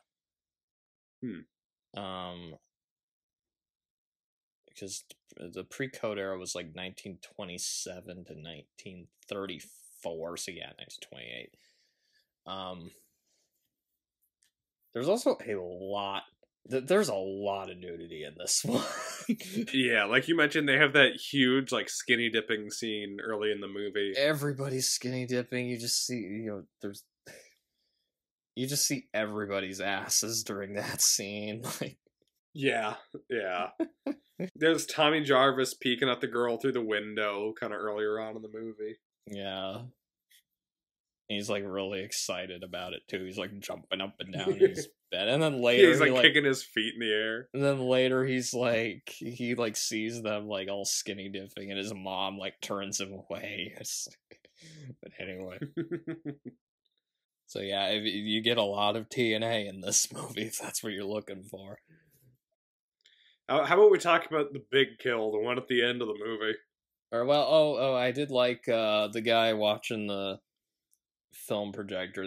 He gets stabbed. Oh, and he gets stabbed through the screen, and then as he goes down, you see, like, the blood kind of drip down him. I think it'd be funny, though, if, like, the projector, like, if blood got on the projector, so it, like, just is projecting red. Yeah, kind of like that effect in Evil Dead. In Evil Dead 2. I think it was... was it the second one? I think it was the second one, right? Yeah. With the light bulb gets blood on it. Yeah. One thing that's worth pointing out, Jason breaks so much glass in this movie. Yeah, he really does. It's like he's Die jumping Hard in or windows, something. throwing bodies through windows. He breaks he like jumps through glass to like grab Corey Feldman. One of my favorite ones is he throws a body through a glass window. And instead of jumping through the now open window, he then breaks down the door right next to it. Maybe Jason just has a weird sense of humor. He's like, yeah, I think this will scare him more if I do it like that. One thing that's worth pointing out about the guy that plays Jason is he's played by Ted White in this movie. And he was a stuntman who did stunts for John Wayne. Oh. Like a lot of John Wayne movies, apparently. And we have had him on the podcast before. Really? What movie? He was a stuntman in Escape from New York. Huh. That was like a few years before this movie came out. Yeah, Breaking Glass. Jason also runs more in this one, like especially towards the end. I noticed. Yeah, he's booking it. He's like he really wants to catch Corey Feldman at the end of this movie. But the ending of this movie, I never understood this. Okay, and you probably know what I'm talking about. Yeah. Tommy, Corey Feldman's character, he shaves his hair off. Yeah, because he thinks it's gonna make him look more like Kid Jason. And so somehow he thinks that's gonna get Jason to stop. What? I don't know. It's really weird and convoluted and makes no sense. And he just he attacks Jason. It's just like, what? And Jason's death in this too is like it's pretty brutal. Like his mask comes off. Yeah, he falls on top of his own machete, and it like just. And then like you see his head slide down it. It's so gruesome. I know, yeah. But he like tries to get up, and Tommy just chops him up. He just goes insane and just dices him. And then this movie also has a stinger where it kind of implies that Tommy is going to become the next Jason Voorhees. And guess what? They never followed up on it. They had I guess this is jumping ahead, but they have the same stinger at the end of part 5 where it implies that he's going to become the next Jason again, and then he doesn't again. It's so stupid. I know. But I remember watching these movies and just thinking, does Jason ever, like, get a cool death in these movies? Because it seems like every death he gets in these movies is just stupid. You know? This is probably the closest to a cool death he gets, honestly. They have the same problem with Nightmare on Elm Street. Like, Freddy Krueger always dies in a really dumb way in those movies. He always gets, like, a really anticlimactic death. Except for, I think... I can't remember if it was... I think the only one where he gets, like, kind of a cool death was either 4 or 5, but I... Yeah, I was 4, I figured. Yeah, 5 was a stupid movie, so of course it wouldn't be in 5. And yeah, that's like, okay. I don't remember how he dies in the... 5, it's not Jason. 6, I don't remember. 7, it was Dom. 7, he had a... Well, because 6, he gets chained to a rock at the bottom of the lake. 7, he gets chained to that same rock. Somehow.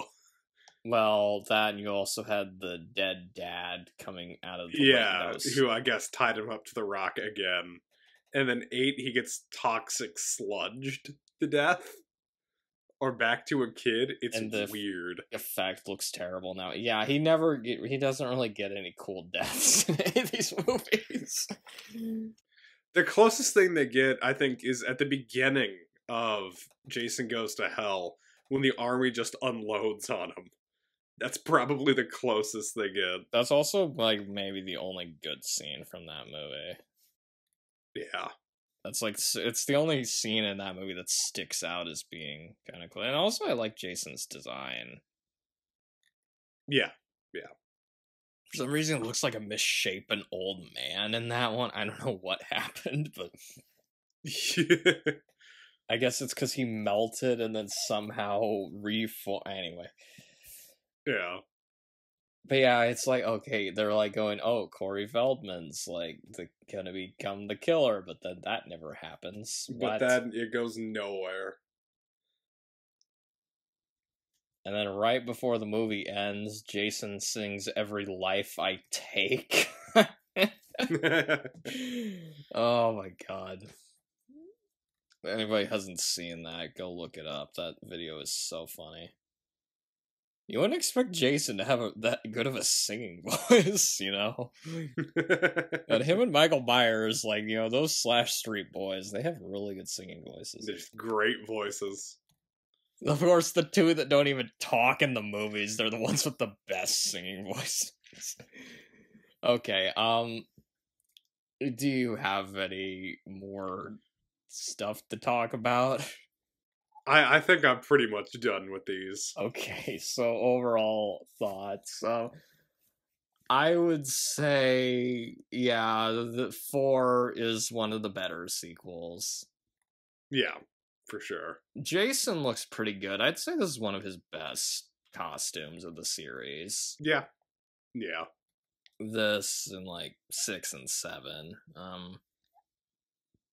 There's some, you get good kills, good gore. I guess if you're only gonna watch like one of the first 4 movies, this would be one of the better ones to go with if you want Jason. Yeah, because he's definitely much more intimidating in this one.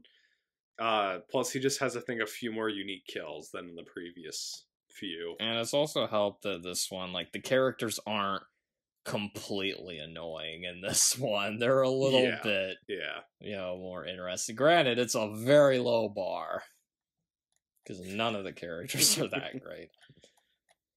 I mean, none of these movies are good, but this is one of the least ungood movies of the series. So there's that. Did you have anything to say about? Not really. I think I said basically everything that we needed to about this one. Did you want to rank the first 4 movies?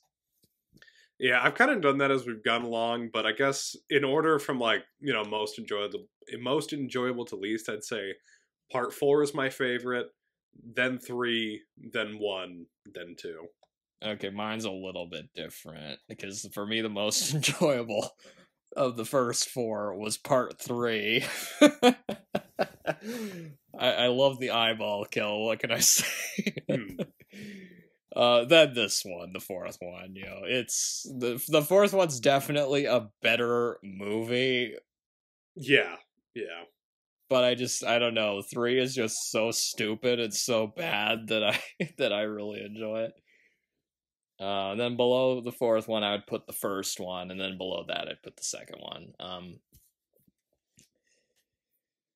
And then if we do more of these, we should at some point.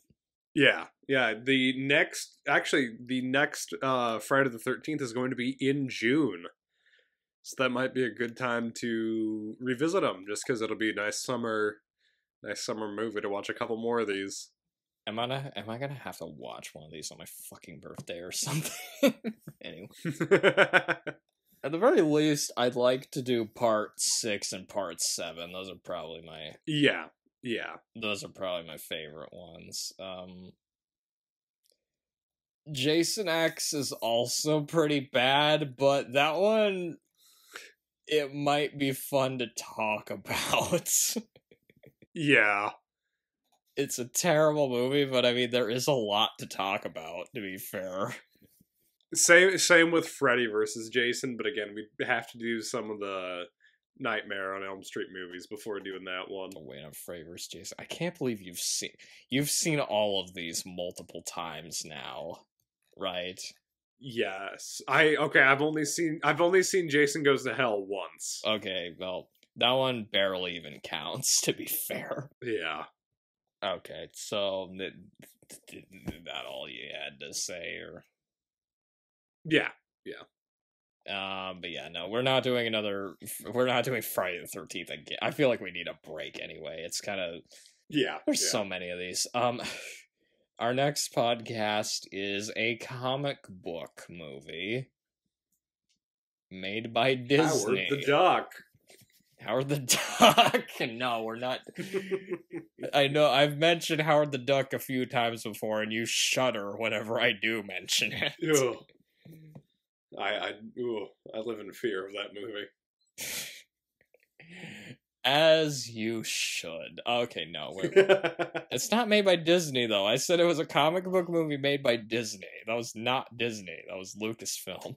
True. Although I guess Although they're Lucasfilm now is part of Disney. I guess Lucasfilm is owned by Disney now. So is Howard the Duck on Disney Plus? Wait a minute. I think it is. I'm gonna laugh so hard if it is. Wait a minute. Oh, it's not.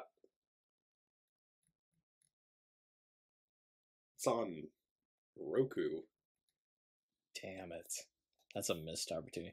I kept wondering, because they kept giving Howard the Duck cameos in, like... In the Guardians of the Galaxy I thought they would movies. actually do one. Like, actually give him his own Yeah. movie again. But because that was technically one of the first Marvel movies. Okay, how the hell do we get stuck on top? Okay, we're not doing Howard the Duck. We're doing The Rocketeer, which is a better movie than Howard the Duck. But anyway, Until then, Andy Griffith. Good night, you stupid idiot. Good night, you miserable slob.